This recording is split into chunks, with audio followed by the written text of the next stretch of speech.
After being in cybersecurity coming on 3 decades now, you know what the biggest cyber risk is? Overconfidence. I'm convinced of it. The belief that you haven't been breached yet. My response to that is, how do you even know? What if one phishing email could shut down your entire organization for the next 23 days? Nothing works, no access to anything. What is that going to do to you? That's the reality of it. How about if hackers can lock up your entire network and charge you over $1 million ransom to get your own freaking files back? Think these numbers are exaggerated? Well, you'd be wrong. Those are conservative numbers for small to mid-sized organizations with fewer than 150 employees, and that's the average. How about when a hacker halfway across the world in a country that will not prosecute her could wipe out your bank account and no one would even know until it's too late? What if I told you that cybercriminals are treating small businesses today here in the U.S. like an all-you-can-eat buffet, and that one single email can bankrupt a company faster than any recession can? This isn't a movie plot. This is the brutal reality of cybercrime today. I'm breaking down what the FBI just revealed in their new jaw-dropping new report on the state of cybercrime. Because here's the twist. Small and mid-sized organizations, not just giant companies, are becoming the biggest targets. It's happening every day, and today I'm taking you deep inside the real fight happening online right now. This is Cyber Crime Junkies, and now the show. Catch us on YouTube, follow us on LinkedIn, and dive deeper at cybercrimejunkies.com. Don't just watch, be the type of person that fights back. This is Cyber Crime Junkies, and now the show.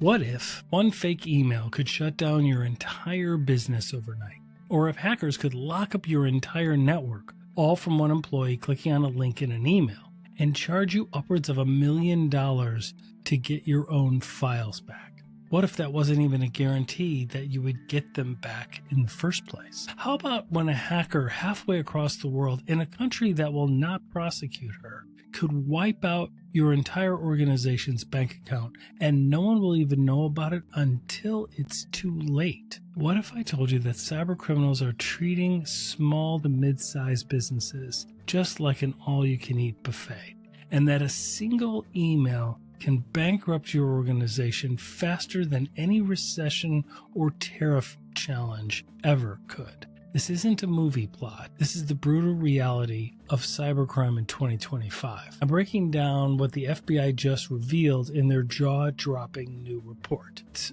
the report on cybercrime from the IC3. Okay, so first things first. The FBI runs something called the IC3. It's the Internet Crime Complaint Center. Think of it like a digital 911. If you get scammed, hacked, or digitally mugged, that is where your call for help goes. This past year, the IC3 received nearly 860,000 complaints. 860,000. That's a whopping 10 to 12% jump from the year before. And get this, victims reported losses of more than $16.6 billion. That is a record. That's like every single person in New York City losing $2,000 each. It's crazy, right? But here's the twist that most people don't realize. Small and mid-sized businesses, not just the giant corporations, are the biggest targets. It sounds like a horror movie in some ways, but it's happening every day. And today I want to take you deep inside the real fight that's happening online right now. So welcome everybody to Cybercrime Junkies. First, if you don't know about the IC3, it's basically the FBI's Cybercrime 911. If you got hacked, you got scammed, they're the ones you reported into. This past year, IC3 logged 860,000 complaints. And here's what's scary is that small to mid-sized businesses are getting hammered the worst. Why is that? Well, small businesses are juicy targets for hackers because they usually don't have high-end cybersecurity. Think a wooden fence around your property with lots of open slats compared to a metal fortress. And the biggest threats that small and mid-sized businesses, think of organizations with fewer than 750 employees. That's basically the SMB space. And it doesn't just address private enterprise. This also includes smaller organizations, government entities, schools, and the like. So what's the biggest threat that SMBs are facing? Number one was business email compromise. The FBI calls it BEC scams, for business email compromise. The other is ransomware and extortion attacks. And the third are phishing schemes that target individuals as well as wire transferring and other things, along with business email compromise. Business email compromise alone caused $2.9 billion in losses for American SMBs. Imagine getting an email from what looks like your boss saying, "Hey, we need you to wire $75,000 to this vendor ASAP. I'm over at this conference. I will circle back with you tomorrow and shore up." Except that it wasn't your boss. It's a cyber criminal with a fake email address one letter off, fake email that is ghosting and mimicking, spoofing your boss's email. It's like mistaking a fake $100 bill for a real one and only realizing it after you've already tried to spend it. Ransomware is another beast, and it is by far the one that garners most of the attention. Hackers break into systems, encrypt everything, and demand ransom to unlock it. And no, paying the ransom does not guarantee that you're ever going to get your data back. In 2024, for example, the average ransomware demand and payment that was made, according to the FBI's recent report, was over $125,000. And that's not counting any of the recovery costs. That does not count. The $125,000 on average does not include the lost business for the 20 to 30 days that the organization remained offline, or the incident response and forensic and digital and new systems that needed to be bought. None of that. All of that is on top. And when that is averaged in, that is 4 to 6 times the $125,000 that the actual cyber criminals receive in ransom. So a ransomware attack, again, doesn't just steal money. It can ultimately shut you down completely through lost trust, lost customers, and lost time. And in 2024 and recently in 2025, the first half of the year, what we're seeing is oftentimes the ransomware gangs and these organized cybercrime units aren't even launching ransomware itself. It's still a ransomware-like attack, but they are getting in the same way, but they are exfiltrating, a fancy word for steal. They are taking and stealing the data that they would otherwise have encrypted, and then they are extorting the organization, and they're going to do the same thing that they would do, but they don't have to go through the process of even encrypting the data. Meaning, they're going to notify the HHS. If you're a healthcare organization, they're going to notify the SEC. They're going to notify your customers. They're going to notify your employees, and they're going to threaten to start exposing and publishing this confidential, sensitive data that they've stolen from you. It operates in the same way. The FBI calls it triple extortion or double extortion, because sometimes they are either launching the ransomware and extorting, or they are not launching the ransomware, but they are still extorting. Either way, it tends to be the same groups doing this. And again, the FBI's data that was backed by sources like the SBA, Small Business Association, shows that 60% of small businesses that suffer a cyber attack go out of business within 6 months. That's devastating. That's 6 months. Some of these organizations that we've seen in the last year have literally been in business for decades. And it is something that more damaging than a recession, a pandemic, or a tariff challenge that many are facing today. The cybercrime issue is a major one. And as pointed out, This is Cyber Crime Junkies, and now the show.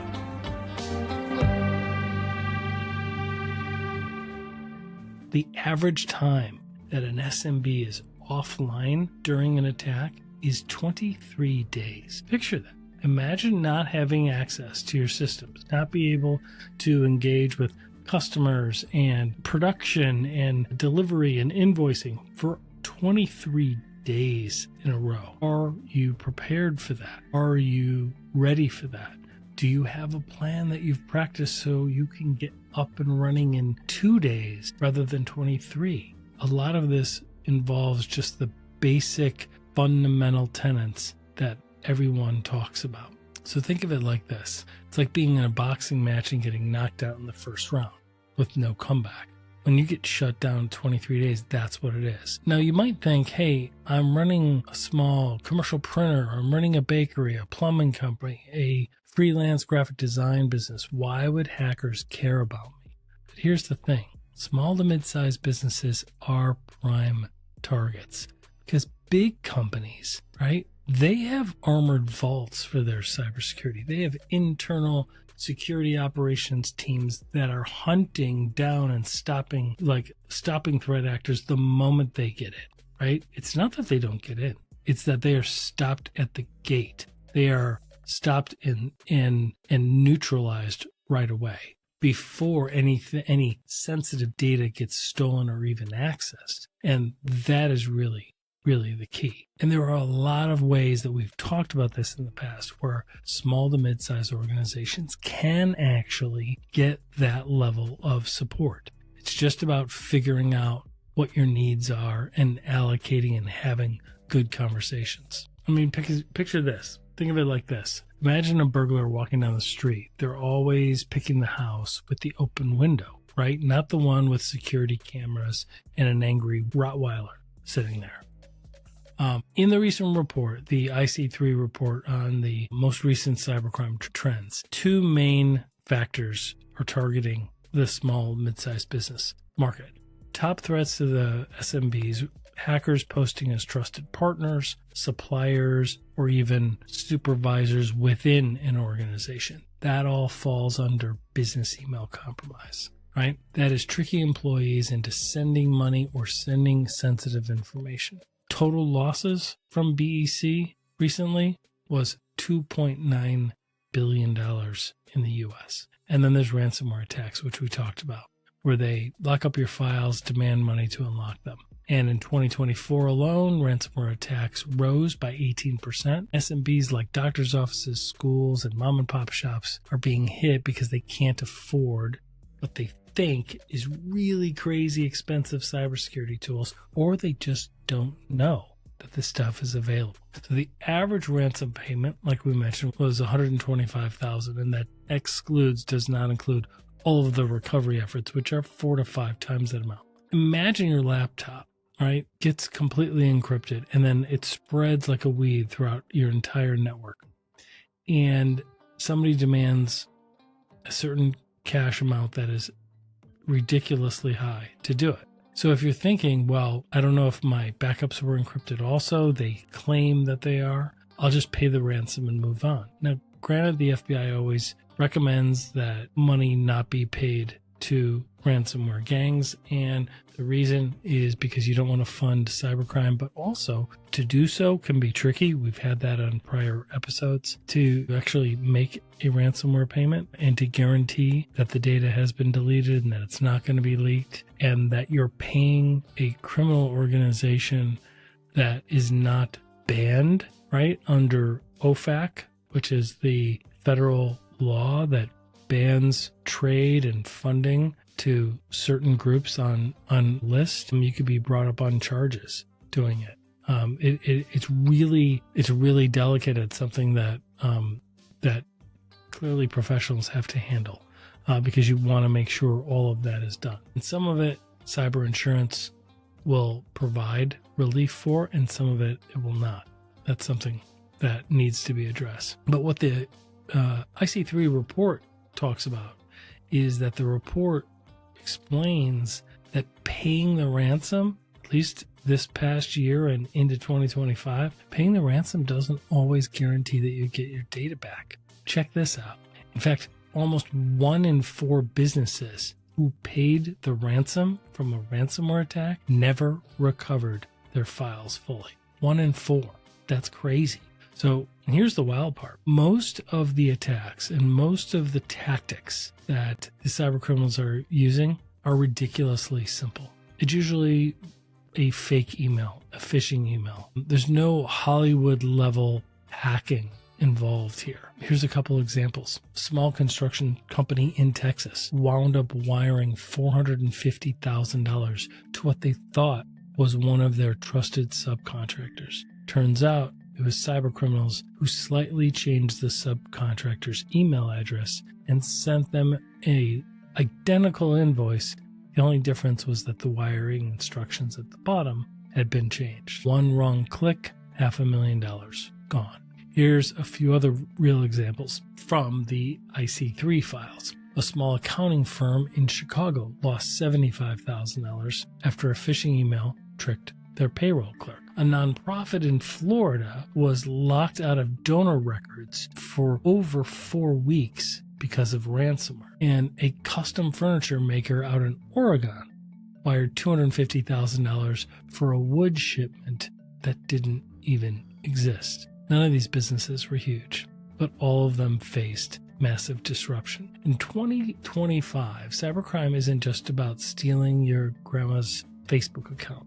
It's full-blown billion-dollar war, and it's organized. They operate in parts of the world that will not prosecute them, and they are run like legitimate businesses. They have departments, they have benefits, they have promotions. They go to work in offices and call centers. This is highly sophisticated with processes and technology tools and business intelligence, just like the rest of us. We've talked before about how the cybercrime gangs operate with platforms very similar to Salesforce, where they can track their extortion campaigns. This is what you're up against, right? And this is why we all have to kind of rally together in public-private partnerships and let the people that know how to find these people early red hunt, attack them, and be more proactive. So that way this type of stuff doesn't happen to you.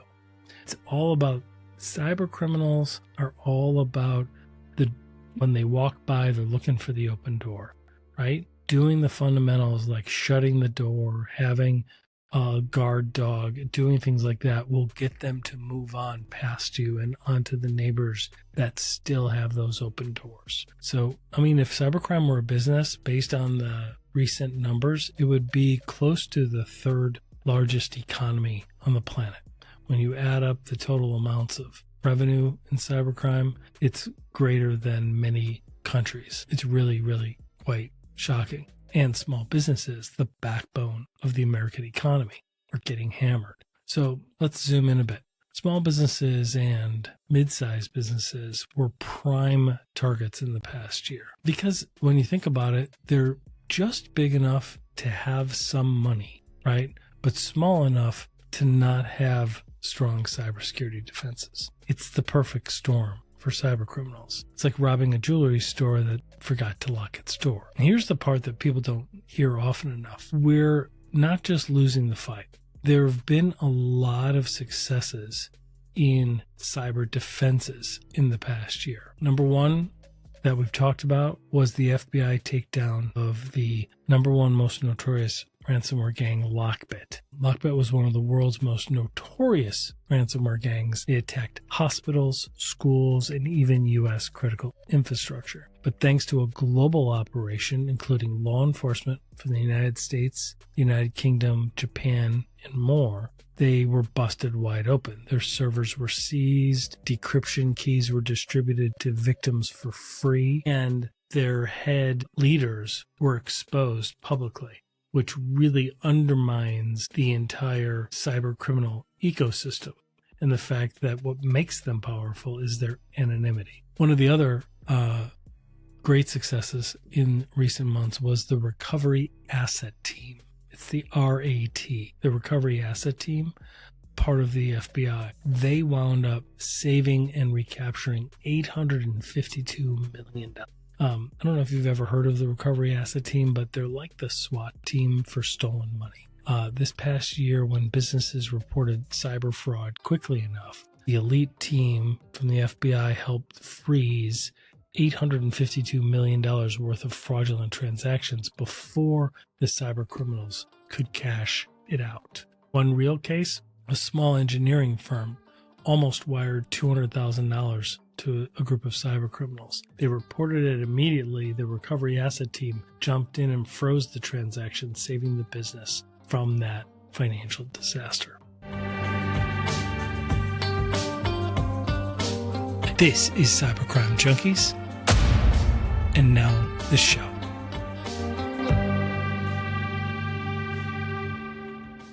Another success that occurred in the past year was the taking down of online marketplaces. The FBI, working with international partners, dismantled a slew of dark web marketplaces. These dark web marketplaces operate just like Amazon on the regular web, but in the dark web, they sell everything you can think of that would be illegal. Everything from drugs, guns, violence for hire.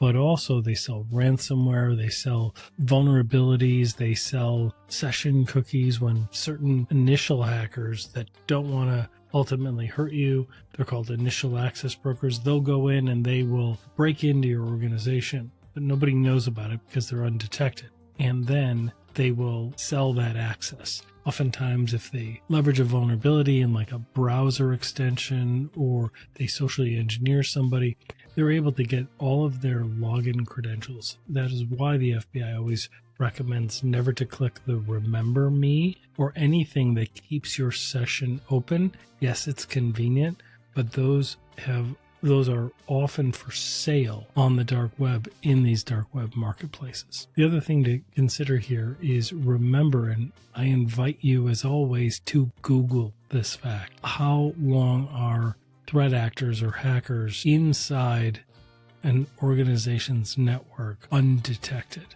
right? And you will find the answer there. It's a very long time. So what you have to understand is a lot of things are happening to your small to mid-sized business network that most of you all don't have visibility into. You just don't see it because they don't knock anything offline until later when they decide they're ready to launch. And that's the difference between winding up in the news and winding up where you have to notify your customers and your employees, and it gets really expensive and really ugly. Having detection early is absolutely critical. So circling back to the successes that they've had, I mean, the FBI, like taking down these marketplaces that were selling stolen data, malware, ransomware tools, by removing those stores, it's like cutting off the supply chain to online crime. Imagine if the black market for fake passports got completely shut down, right? That's what happened here, only digitally. So it was really, really successful, and they're ramping up attacks like that more and more. We've seen it already this year in 2025. So what can small and mid-sized organizations do? I mean, if they want to stay out of trouble, and you know you have to do some things, there's some basic things. One is prepare for the day, right? Have what's called incident response plans and a tabletop exercise. Why is that so important? Because if you start there, then even if you don't have the cool tool sets and you don't have the skilled people helping you, at least you know on the day when something happens, you know who's going to do what when. Think of it like a living, breathing RACI document. Who's responsible for this? Hour one, you get a phone call, nothing is working, everything is locked down, we can't access anything, we can't function, we can't sell, we can't produce, we're done. What do? Who does what? Hour one. Who's accountable for it? Who needs to be consulted? Who just needs to know about it? And in hour two, the same thing. Hour three, and see how it pivots and how it evolves. Day one, day two, and how fast can you practice these real life simulations that have happened to organizations just like yours in the last year? How can you manage that so that you can get back up faster? Absolutely critical. The other is to know what your risks are. Most leaders in small, mid-sized organizations, they simply don't know. Like they are literally flying blind. They can't see or detect what risks are happening in their network, and they also don't understand what are all of their risks. What are their risks from physical issues with their cybersecurity, risks from their network, risks from their users? How are they quantifying that? Can you put a number on it? Every department can. Your cybersecurity team can too. And that's really key. Being able to do that and then protecting those users, providing the visibility for your IT team so that they're not just monitoring your network for the basics of, patching and making sure things are online or offline, but they actually are able to see bad behavior. They're able to see somebody breaking in, somebody from another country breaking in, somebody moving from one system to the next, right? They call that lateral movement. How are you detecting that? Most SMBs aren't, right? And then they wonder why they are shut down for so long. And that is what, can be solved here. And then making good, clear policies, right? Verifying all money transfers by phone to a verified number, verifying all release of sensitive information, not acting even on the requests of leadership within your organization until you've confirmed it through a trusted channel, right? By text, by Teams chat, whatever it is that works for you in your organization. Doing that, having those things in place along with the basics like password management, multi-factor authentication, all of those things will reduce and greatly reduce your risk so that you can get back to doing what you're really good at, right? That's the whole point. So let me mention a couple quick true stories that were brought up in this IC3 report. One, a law firm in California got hit with ransomware. Instead of paying, they reported it. And thanks to international operations, they got a free decryption key. They were breached by Lockbit, and they were swept up in that, which was great to see. A small nonprofit in Maryland almost lost $500,000 grant to a phishing email. The recovery asset team jumped in, froze the transfer within 48 hours, saving their funding. It's great to hear, and that's what proof shows, that when you alert early and you detect things early, you're able to respond to this and fight back. There's a mom and pop small hotel in Florida that was locked out of their reservation system due to ransomware. Thanks to fast reporting, they got their files back, all without paying a ransom. There's a lot of ways of doing that. There's a lot of ways of negotiating cybercrime ransoms. We've talked about it often. Think about it. Cybercrime, it's no longer someone else's problem. It's happening to small business. It's happening to freelancers. It's happening to nonprofits. People just like you and me. If you connect to the internet, you are part of the battlefield. When you get online, you enter their world. But knowledge is protection. If you stay sharp, train your team, act fast when something looks suspicious, you're already way ahead of most other small, mid-sized organizations. So hope you found this helpful. Smash the like button. Please subscribe to our channel if you haven't already. And in the comments, let us know, what's the scariest cybercrime or scam you've ever seen online or that you've experienced. I will promise to read every single story and connect the dots where we can to get everybody some help. So stay safe, stay strong, and stay connected. Thanks for listening to Cyber Crime Junkies.